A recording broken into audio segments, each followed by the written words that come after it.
Welcome back to CFO Weekly, where we're talking with financial leaders about how to build efficiency in their teams, create time for strategy, and ultimately get results. With your host, Megan Weiss. Let's jump right in.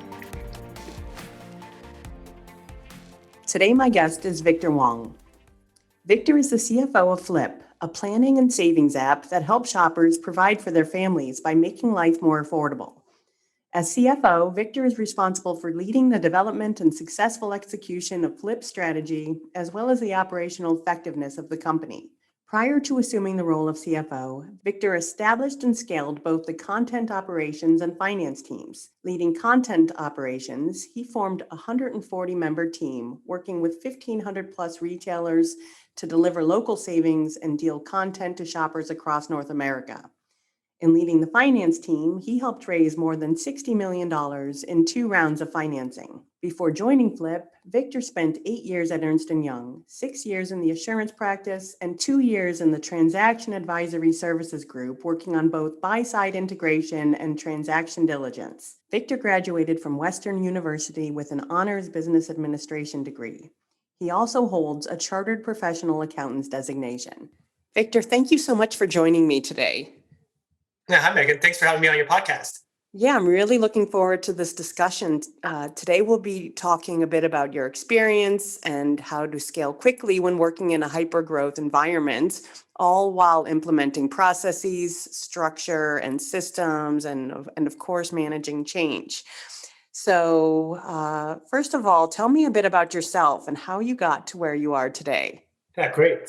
So to all your listeners, my name is Victor Wong, and I'm the CFO of Flipp Corporation. If you haven't heard of us, we are a free shopping app that helps shoppers provide for their families by making life more affordable. And my role here as CFO is an interesting one. It isn't your traditional head of finance role only. I also lead the company's strategy in both the development and execution. And also, given the finance role and the finance role in nature, also look after the operational effectiveness of the company. So that's where it keeps it interesting. And in terms of kind of my evolution at Flipp, the CFO role isn't the only hat I've worn. So I've been at Flipp now for 9+ years, almost 10. I was team member 21, I believe, if I recall correctly, back in the lexicon. And so I've also actually helped the operations team, and I also dabbled with running the engineering data teams as well for a short period of time. So seen various different things, got exposed to various different things as well. So that's definitely kind of the model that I operate on is never take no for an answer, and always look for each of these projects as a challenge. And so that's always been how I kind of see the world. One of the big things that has helped me to get to where I am today is also listening to feedback. So everyone that I've worked with has a different point of view and different perspectives. So it's always interesting to kind of take a step back and sit and actually listen to what others have to say. And if someone's willing to actually give you time and give you that feedback, take that time to listen to it. And I think that's really has helped me get to where I am today, is listening to that feedback, and then also pursuing things that people say can never be done, but seeing it all the way through until you deliver the results. Yeah, to your point about the feedback, it's not always comfortable to get that feedback, but if you can take it and turn it into something positive, it's always great for your career. No, it absolutely is. Absolutely is. And you mentioned that you were team member 21. What is Flipp up to now? Yeah, so Flipp, just again, a little bit more for your audience here. Like I said, we're a free app that helps shoppers provide for their families. But behind the scenes, at the crux of this, we are a retail technology company. So our focus here is really to reinvent the way that people shop. And we work with 90+% of North America's largest retailers and merchants to help transform their business by connecting them with millions of shoppers out there through our digital experience. I think that's the main key, is our digital first. A lot of the advertisements before were still focused on the paper aspect, the really tactile aspect of it. And we are trying to lead the way with our merchant partners to say, how do you think about that digital first? And what does that actually look like in terms of delivering your message to the shoppers out there? And out of curiosity, how does the app work?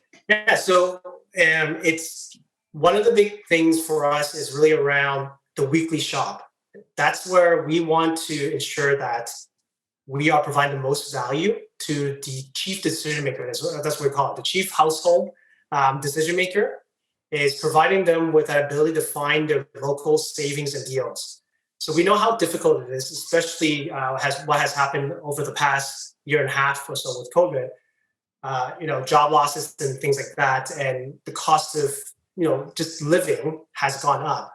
And so like I said, our mission here is to provide for their families, to help shoppers provide their families by making life more affordable. So we help them find the locals and savings and deals that are around them. And so it all starts off with your zip code. You punch your zip code into our app, and it shows you the stores that are around you. And I think one of the things that I'm most proud of is our ability to provide shoppers and our users with the ability to find things that they're trying to provide for their families on a weekly basis. So like, where's the best place to find chicken breast to cook that meal? Or if you're vegetarian, where's that best place to find the spinach or kale? And our app is, I would say it does a great job at that, because we do work with the retail partners on providing that type of content to our users. So that's really how it works. Like, you go in there, you see the weekly shopping ads, and there's a search feature, and you can actually look for products that you're interested in purchasing for your family. But we try to provide that in a very easy to use format. And obviously having it on an app on your phone makes it much more convenient than, say, a piece of paper or other mechanisms for advertising. Yeah, that's awesome. So important these days. I mean, not only because so many people are out of a job, but it just seems like prices right now are skyrocketing. Right. Yeah, exactly. So as you look back throughout your career, are there any particular stories or moves that stand out in your mind as turning points for you? Yeah, I would say that there definitely are. So I would tend to say I had the traditional finance upbringing to get to where I am today. Graduated from a business degree, and the goal was there to get my accounting designation. So after university, I was lucky enough to join one of the big four. So I actually joined Ernst & Young and spent about 6 years in the audit practice, and then 2 years in their M&A group doing post-merger integration and due diligence. So definitely the kind of the traditional accounting upbringing for me, working at the firm right out of university. And so in professional services, as you can imagine, you get exposed to a variety of situations, experiences, but you're never really the decision maker in any of those situations. You're usually there spending time looking at the problem, looking at the data, doing the analysis, and making the recommendations through usually a report writing or a presentation, but you're never there to make the decisions. And sometimes based on the way that engagements works, you don't even know actually what decision got made because you already moved on to another engagement. So I definitely learned a lot of the firm, but spending 8 years there really kind of like honed in on what I wanted to do next in my career. It really was about owning something and taking that responsibility and that accountability and be able to be that decision maker, because like I said, I truly wanted to own the decision and be accountable for something that is important to move the business forward. And so I would say that's probably the turning point on what I have seen in my career. Is like I could have definitely continued my career at Ernst & Young. It was a great place. Like I said, great place to learn, great place to start. But that's when an opportunity at Flipp popped up. And it was at that time that I decided to make that move because of my desire to, again, be part of the business, be part of the management teams that actually shapes the future of that business. And needless to say, that was definitely a big step in the career, because not only was it out of the comforts, let's say, of a well-established company like Ernst & Young, it was going to a startup. And then at the same time, I also had my first child. So all in all, a combination of factors, but happy I took that risk and happy to kind of make that next step in my career at that. Yeah, having come up through public accounting myself, I can relate that you can make a lot of recommendations, but you're not ever the one that's actually implementing anything. No, absolutely. And so based on kind of experiencing that, like I said, I could have been there for many more years to come, because you do get that breadth of experience, seeing various industries. It's definitely never boring. But like I said, I think I value that ability to own something and be accountable and responsible. And so that was kind of what I learned about myself through that career journey, and caused me to kind of take that next step. So let's touch a bit about what you've accomplished since you've started at Flipp. Yeah, great. So like I mentioned, team member 21. So we were fairly small, and this was 2011 when I joined. So that definitely goes back in time. And so been very proud of being part of a leadership team that has shaped the growth of the company. So seeing it from being employee or team member 21 to now we're almost at 400 team members strong. Some of the accomplishment I would say that I've led at the business was building that operations team, even though, and I'll get into this in a second, building an operations team from scratch to now that's 100 plus strong and services over 500 retailers across North America. That was definitely an accomplishment. And just to wind it back, I was asked to run finance, obviously on paper as part of the offer letter. But on my first day coming in, the CEO at the time also said, "Hey, like, are you? Do you know anything about processes? How about you take on this operations team as well?" So happy to take that challenge on, like I mentioned. But that was how I got my kind of first foray into operations. And so with wearing both those hats, like I said, helped build the operations team as well, but also helped on the finance side raise our Series B and C, a total of more than $60 million in funding. So that was also exciting to kind of dabble into that finance side.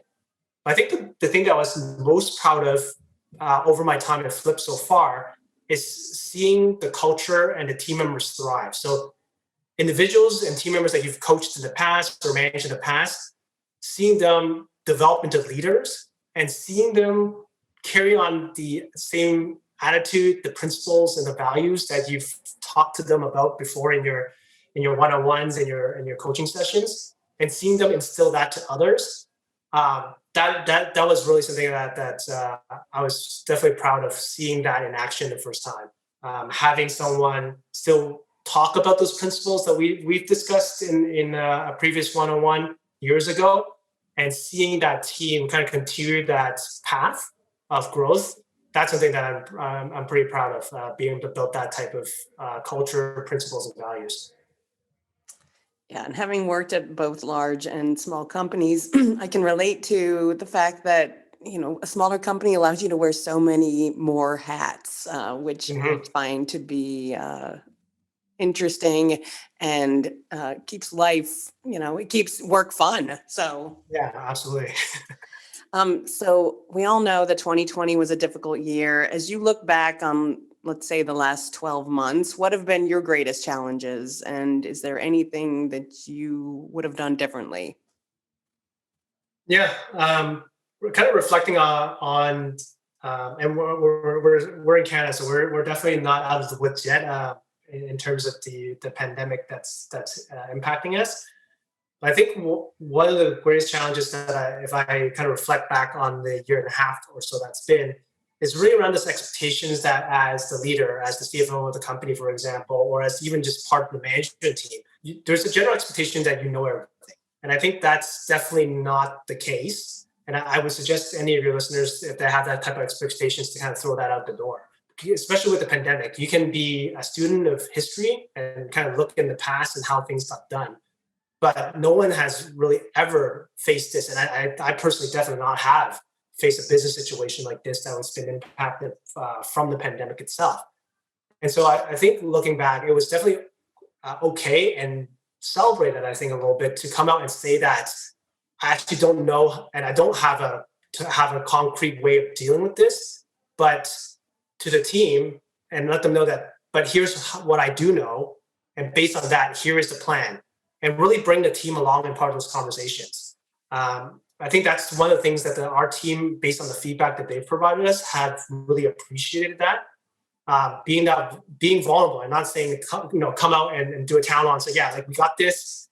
Here's like the 10-step plan and we're out of here and out of this pandemic, right? But it's really around like, how do you communicate to them? How do you let them know that we empathize with the situation? We understand what everyone's going through. We don't know exactly how to deal with this, but like I said, here's what we do know and here's the game plan. And so communication definitely is key, and inviting the team to be part of that thought process, not just the execution, is also key because they need to understand the why. The other thing that I've learned from a communication perspective is really communicate to them what the goal is. Like, what are we trying to do here and what purpose does that goal serve? Instead of commenting or communicating just like, hey, here are the strategies or here are the tactics.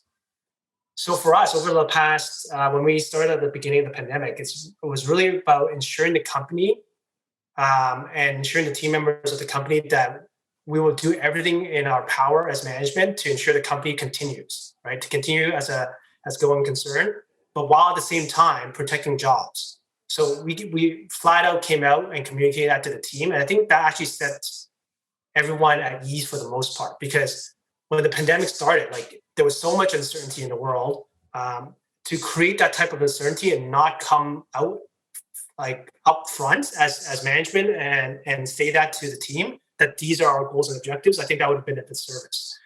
So we came out and said that to the team and said, this is what we're going to do. This is what we're focused on. And here are the specific actions we're going to do to achieve those goals. And so I think that actually calmed a lot of nerves down and it allowed the team to focus kind of on the task at hand. So that was, I think that was one of the positive things that we came away with, is that communication. Now, if I had to do everything over again, I think it'd be really around how do we communicate? Because I'm not sure if most of your listeners or even yourself are remote working, but remote working creates a whole different communication style or challenges because we're so used to being in person. So anything that we used to do communicate broadly would be in a town hall type format. And obviously you're not able to do that in a remote working situation. So we had to adopt the communication styles. And so we started putting out these recorded videos that allowed our team to absorb the message at their own pace, at their own time. But then something that we learned was that wasn't necessarily enough. Like we put out these videos and we would hear some feedback. And so what we decided to do kind of later on, I would say in the summertime towards Q3, was that not only did we put out the videos, but we actually had like a live Q&A where team members would submit questions to management and we would answer them live. So I think that's something I would have done differently, is like have that also as part of the communication kind of package right off the bat. But that was something that we learned over time, how to best communicate to our team in a way that is most impactful. So. Yeah, that's great advice. And communication, I mean, it differentiates a great leader and a good company to work for. People want transparency and honesty, and they want to know what's going on. They definitely do. So what advice can you offer for companies that are in hypergrowth mode? How can they scale quickly without maybe sacrificing quality or destroying that startup culture? Yeah, I think I've read somewhere, and I can't necessarily remember where to quote this number, but I think they talked about once your company gets to a certain size, you as either the founder or as management needs to be more mindful of that type of communication. I think from a personal experience, I would say that's probably around like team member number 50, where once you kind of cross over that threshold, and obviously it's not a black and white threshold, that you have to be more mindful of how you communicate. Going back to the point that you made earlier, how important communication is. I think we take for granted, at least I remember, we take for granted the fluidity of our communication when we were at that startup phase, where literally like we're sitting back to back in a really cramped office, and you turn your chair around, and like the whole team is already there, so you actually have a conversation right in front of everybody, and there is no missed messages or lost messages or anything that's lost in translation, because the communication would be in such real time, and the discussions would be in real time, that it didn't really cause too much miscommunication on that fact. But once, as you can imagine or visualize, at a size of 50 plus, it gets harder and harder. People are in different offices, potentially people are on different floors, and so the communication there is definitely key to both to your points about without sacrificing quality and still be aligned to the goals and objectives of the company, but also not about destroying your culture. And I would say for those that are still in the early stage startup, culture is definitely something to keep in mind, but nothing that needs to necessarily get memorialized yet. One of the things that we've done was at around team member 50, we started to discuss as a management team things that the non-negotiables, right? So what are our principles? What are our values that we stand for this company? And we started writing those things down. One of the things I do want to caution your listeners would be make sure that it's focused on principles and values and not rules-based, because once you convert these kind of cultural words or statements into a rules-based format, then it loses its meanings, because a culture doesn't necessarily thrive unless people understand the why behind them. And I'm lucky enough, like I said, being someone that's been early on, I can provide a story or a situation to every single cultural and principle values that we have established as a team, because I lived and breathed all those things. And so the thought there is, how do you replicate that type of feeling, that experience with words? And so writing it down from a principles and values perspective and providing that to the growing team is very important. But then you also can't just, it can't just live on a piece of paper. The piece of paper is a start, but the rest of the team who has been there, done that, got the t-shirt concept, has to help reinforce those behaviors.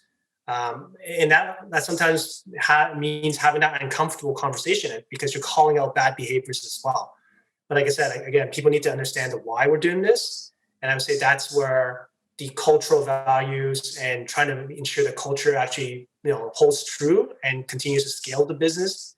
Those are the key things. Writing them down, what they are, and having people understand the why, but also making sure that everyone lives out the culture on a day-to-day basis and not be afraid to call out bad behaviors. Yeah, I like that. So holding true to what's important, but allowing the company to continue to evolve as well. Mm-hmm.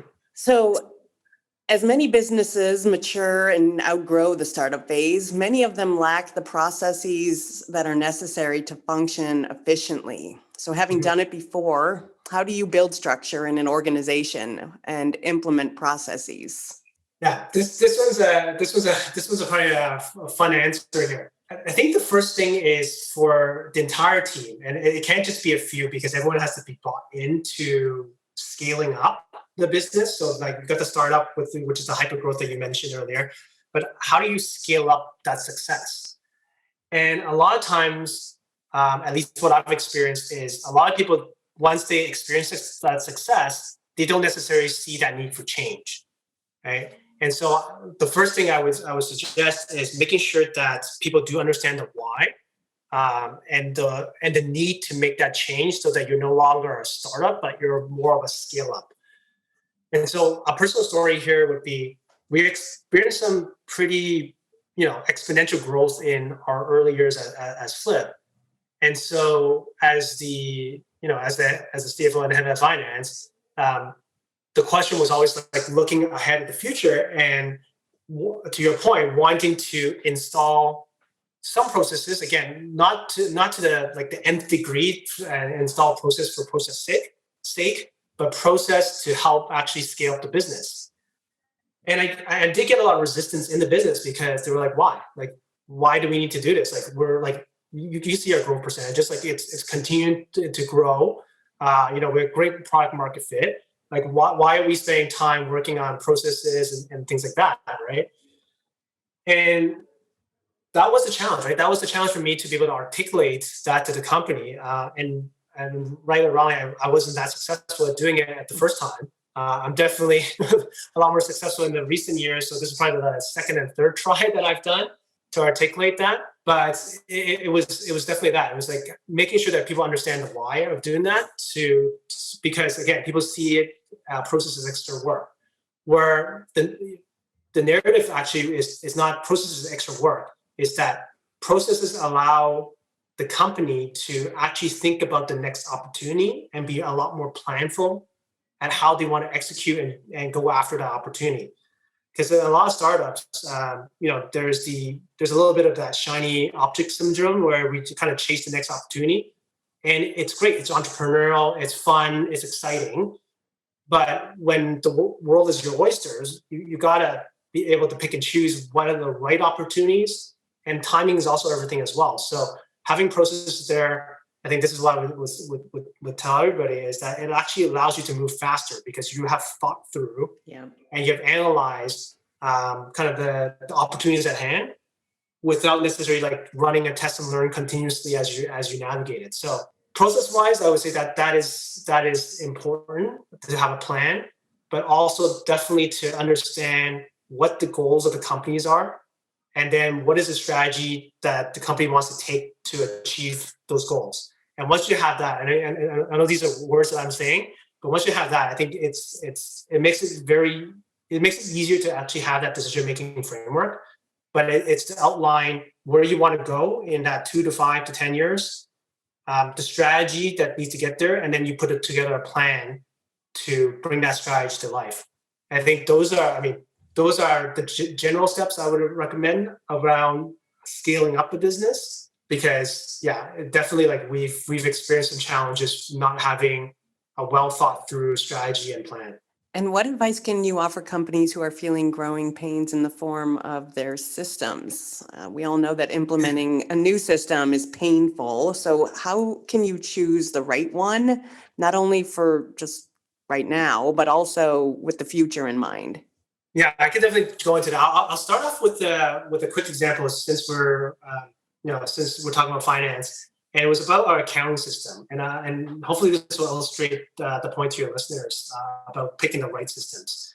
So again, picture this, like this was like 10 years ago, 2011. It was me and an accounting manager that was working on finance specifically. And we were on QuickBooks, right? We were on QuickBooks. And it wasn't a cloud-based version of QuickBooks by any means. It was the old format of QuickBooks where I remember this vividly, where we would save the file into USB key, and we would trade USB keys depending on who wanted to work on the file.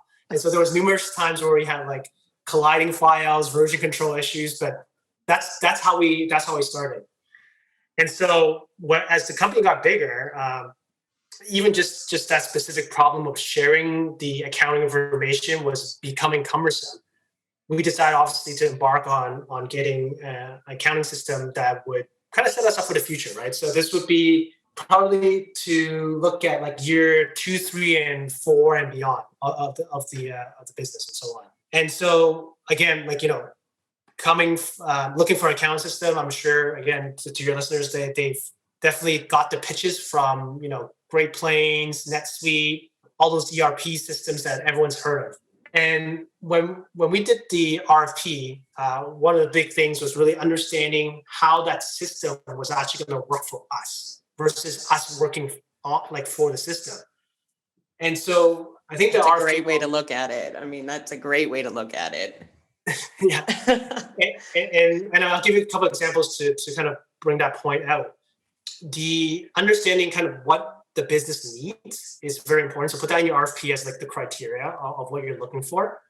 And having like a world-class system is not going to solve any of your issues, to be quite honest. It's actually going to make it worse, because when we had those initial pitches from NetSuite and Great Plains, I remember this question like vividly.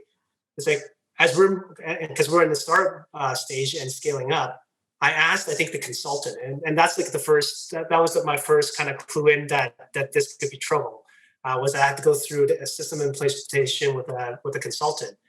Was that I told the individual, like, I'm not sure actually what our chart of accounts is, because it's gonna evolve. We got new lines of business, we got new products, we got new expenses, we got new strategies, right? So I actually don't know how here's our existing chart of accounts, but I'm actually not sure if you want me to lay out this new chart of accounts.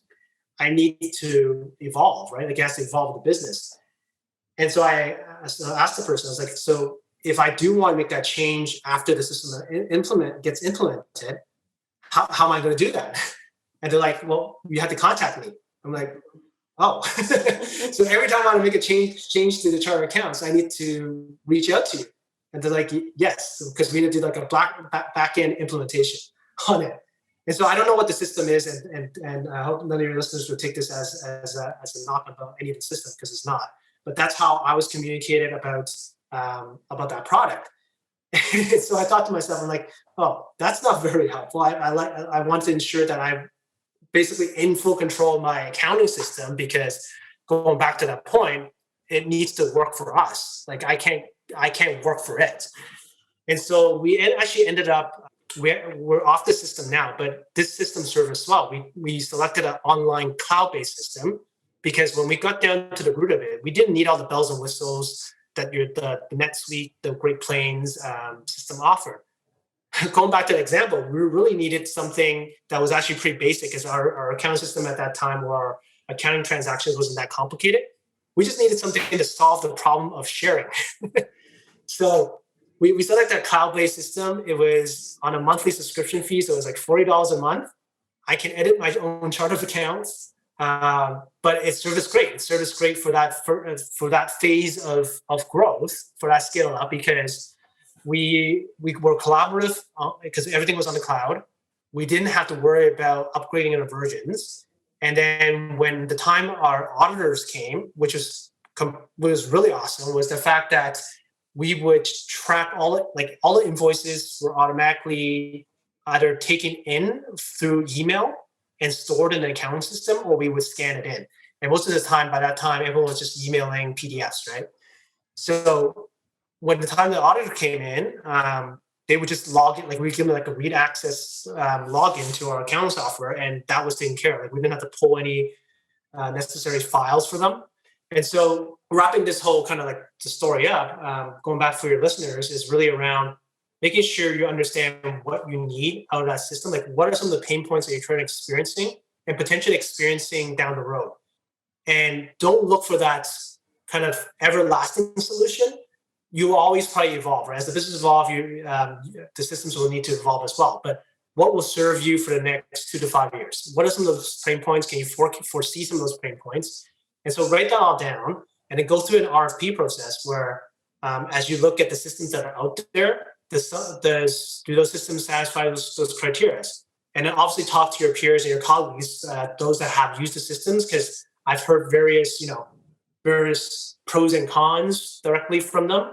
But you could also get an understanding of how they've used it and kind of mirror that to how you will be using those systems. But yeah, definitely choosing the right one is making sure that you are the system's working for you, not you're working for the system. Yeah, I love that advice. And that's a great story. I feel like some companies, they want the world-class systems, but sometimes those world-class systems just magnify problems in the form of millions of customizations that need to occur. Yeah, absolutely. So let's talk about a topic that's of personal interest to me. I work for a company that is an outsourcer. So what are your thoughts on outsourcing? Yeah, so I give you a little bit of a background to my answer. And when we were starting out, when we looked at the business, based on how we were operating and our aspirations, I did some back of the napkin math, and there was no way we could necessarily keep the current in-house model for the way that we were working with the aspiration. So as I mentioned, we work with 90% plus of North American merchants and retailers.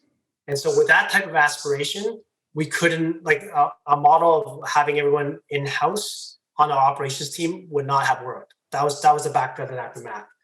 And so we were looking at various options, and outsourcing wasn't the thing that just popped into our mind at first. So we're looking at some automation. We were looking at how reducing some of the scope.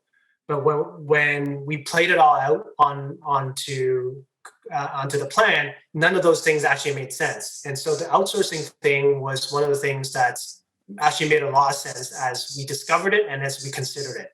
I think one of the things to me that's very important about outsourcing is keeping your team internally lean, but then also give them the opportunities to develop and grow. I think that's like a very key crux of outsourcing. The outsourcing strategy to me is that. And so when I look at it, it's really about how do you find opportunities for your team to develop and grow, knowing that the transactional work still needs to be done. Like the transactional work's not going to go away. The volume probably will increase as your company grows as well. But how do you take care of that without necessarily leveraging internal resources? Because internally, they could do bigger and better things, and they can, and for someone to keep, it's not very motivating from a management perspective to have someone constantly doing transactional work either, right? So that was kind of the philosophy of outsourcing, and it was there's definitely some benefits of outsourcing as well for us. So through the operations world, we worked with vendors out actually in India and Philippines. And one of the biggest things was the time zone difference. So the Philippines being 12 hours, if I remember correctly, and India being 9 hours, you get that benefit of time, right? So you get that 24/7 type operations without necessarily staffing internally for one.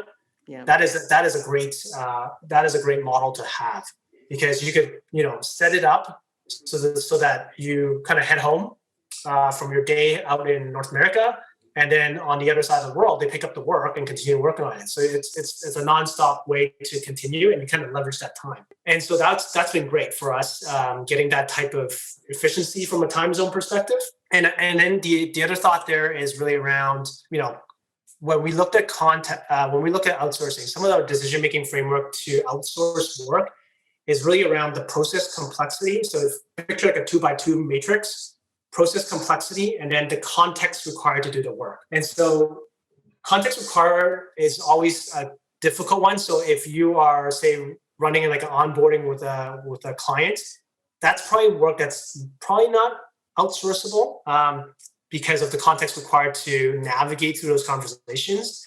But if you can put that in a process, if you could put that and put some guardrails around it using systems, then that might be a possibility. So this speaks to the process complexity of it. If you could reduce the process complexity through systems and additional guidance, then these tasks are ripe for outsourcing. Now, the other point I would also mention is, like, given my time in operations, I've also ported some of those methodologies to finance, and it's great. You get the same benefits: the time zone, the team development, all those benefits. So yeah, I'm a big fan of outsourcing. Yeah, and I mean, all of the benefits you mentioned are things that I see as well. Like a lot of our clients are able to staff appropriately because of outsourcing. They can now afford the right team size. And you're right. I mean, there's not very many people out there that like the transactional work that's associated specifically with finance and accounting. So why not just give that to someone else and allow them to focus their time in ways where, they're providing value for the company.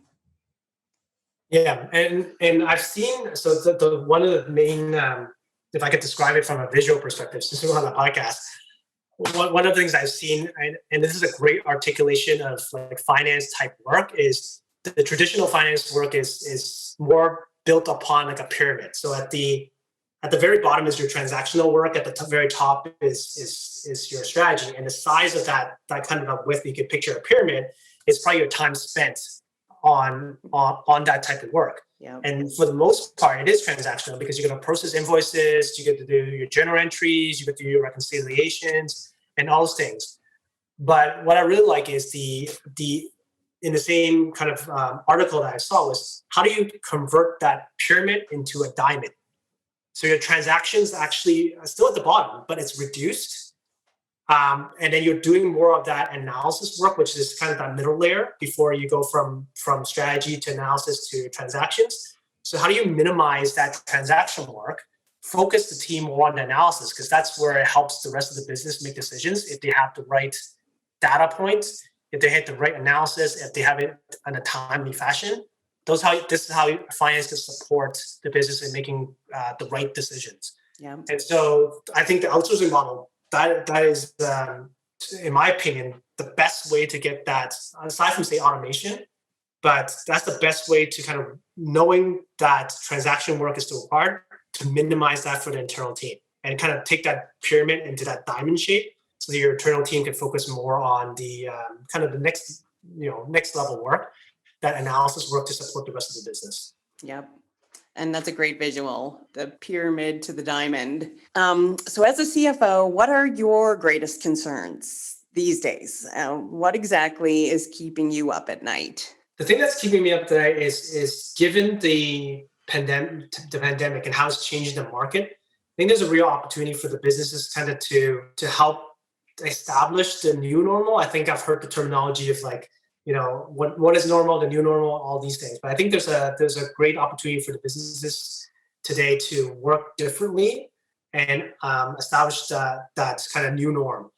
And so the thing that keeps me up at night is really around like resource and capital deployment. So how do you actually use the dollars that you have today to make the right investments into the future? I think one of the biggest ones for us is really around talent. And since we're talking about outsourcing as well, like talent has now, with with Zoom calls, Google Meets, etc.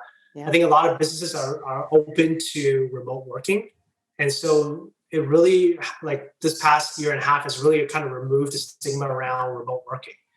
And so if you play that out, removing that remote working stigma has really opened up for companies to find talent almost globally. Yeah, anywhere. Yeah, anywhere. So I think most would still prefer some sort of time zone overlap, but really at the end of the day, like it's now gone global. No longer are you limited to that local population that your office has like a, driving radius of say 20 miles or whatever, or whatnot. But it's now opened up globally. And so the war on talent is definitely a thing, and we feel it at our company. And so it's like, how do you make the right investments now? How do you set this right process and systems to support that type of hiring? Again, like obviously talking on a finance perspective, the taxes, all the complications with employment law and things like that. But that aside, how do you deploy a talent strategy that now needs to be global for you to compete and stay competitive? I think that's definitely something that we're still working on. I don't have an answer at all, but that's definitely what's keeping me up at night. Yeah, and going back to one of your earlier points, I'm sure that's also where process and structure comes in handy. When the whole workforce is remote, I'm sure things like that become exponentially more important. Yeah, and like us trying to figure out how to continue to the question about culture. How do you continue that in a virtual environment? Because there are certain things, like as I mentioned, like calling out bad behaviors and seeing those things and reinforcing those things happen more naturally, I would say, in in-person setting, or as naturally as it can. The virtual one needs to be adopted a bit. Like, I mean, we've been only in this world for about a year and a half, although it feels like 10 years. I've been sitting at my desk, at home, taking over my son's room here. But yeah, I think that ways of working is very different, and to make it the most effective, it's going to be interesting, especially now you're layering on potentially people that you might never meet in person because they're halfway around the world. But those are definitely some things to consider. And it's those things are definitely keeping me up at night. Yeah, well, I'm sure you're not the only company out there that's wondering how they're going to, establish a culture or keep their culture in a remote work environment. It's going to be a challenge, and I guess it's to be determined. Mm-hmm. So lastly, now that we're well into 2021, what's one goal, either personal or professional, that you're hoping to achieve this year? I started on this I think I figured out a way to kind of like find more time to think. I think that's been a goal that I started at the beginning of 2021. given all the demands now, especially kind of blending personal life and work life being at home, is that everyone has demands, right? Everyone has, family demands, personal demands, and work demands. But having all those things kind of come at a forefront, there's almost like no physical compartmentalizing anymore, because like I mentioned, I'm sitting talking to you in my son's room right now versus like being in the office. So there's no necessary compartmentalizing between personal, family, and work. Is how do you give yourself that thinking time versus constantly reacting to what the world throws at you? And so finding more time to think, I think it's been pretty beneficial for me. I've never done this before, but before the start of every single day now, I actually go for about a 30-minute walk around my neighborhood, around the block. Phone's still in my pocket, but I'm not listening to anything. I'm just listening to my own thoughts. And I think that's been immensely helpful in being able to kind of calm down the mind and kind of focus on just thinking, right? Thinking through business problem, personal problems, etc. And I've gotten a lot of benefit from it. So that's a goal that I think I want to continue. Is how do I be less reactive to what the world throws at me, but a lot more thoughtful and deliberate about taking action at the things that are necessary to do. So yeah, that's what I hope to continue in 2021. Yeah, I love that. And to your point about taking the walk, like I find that exercise is such a great way to just clear your mind and forget about your problems for just a little bit. Yeah, at least a little bit, yes. Victor, thank you so much for your time today. No problem, Megan. Thanks for having me on your show. Yeah, I really enjoyed our discussion and getting to know you and hearing about your experiences. It's not always easy leading in a hypergrowth environment and managing all the change associated with it, but you've given us some great advice. And to all of our listeners, I hope you've enjoyed today's discussion as well, and I hope you'll tune in next week. Until then, take care of yourselves and have a great week. If you're ready to boost efficiency and streamline your accounting processes at significant cost savings, it's time to talk with Personiv. Their people-powered solutions have transformed the delivery of back-office tasks and general accounting functions for decades, partnering with clients to provide everything from accounts payable to payroll services. See what Personiv can do for you by visiting personiv.com. You've been listening to CFO Weekly, presented by Personiv. Please subscribe wherever you get your podcasts to hear all of our episodes. Want to learn more? Check out personiv.com. Thanks for listening.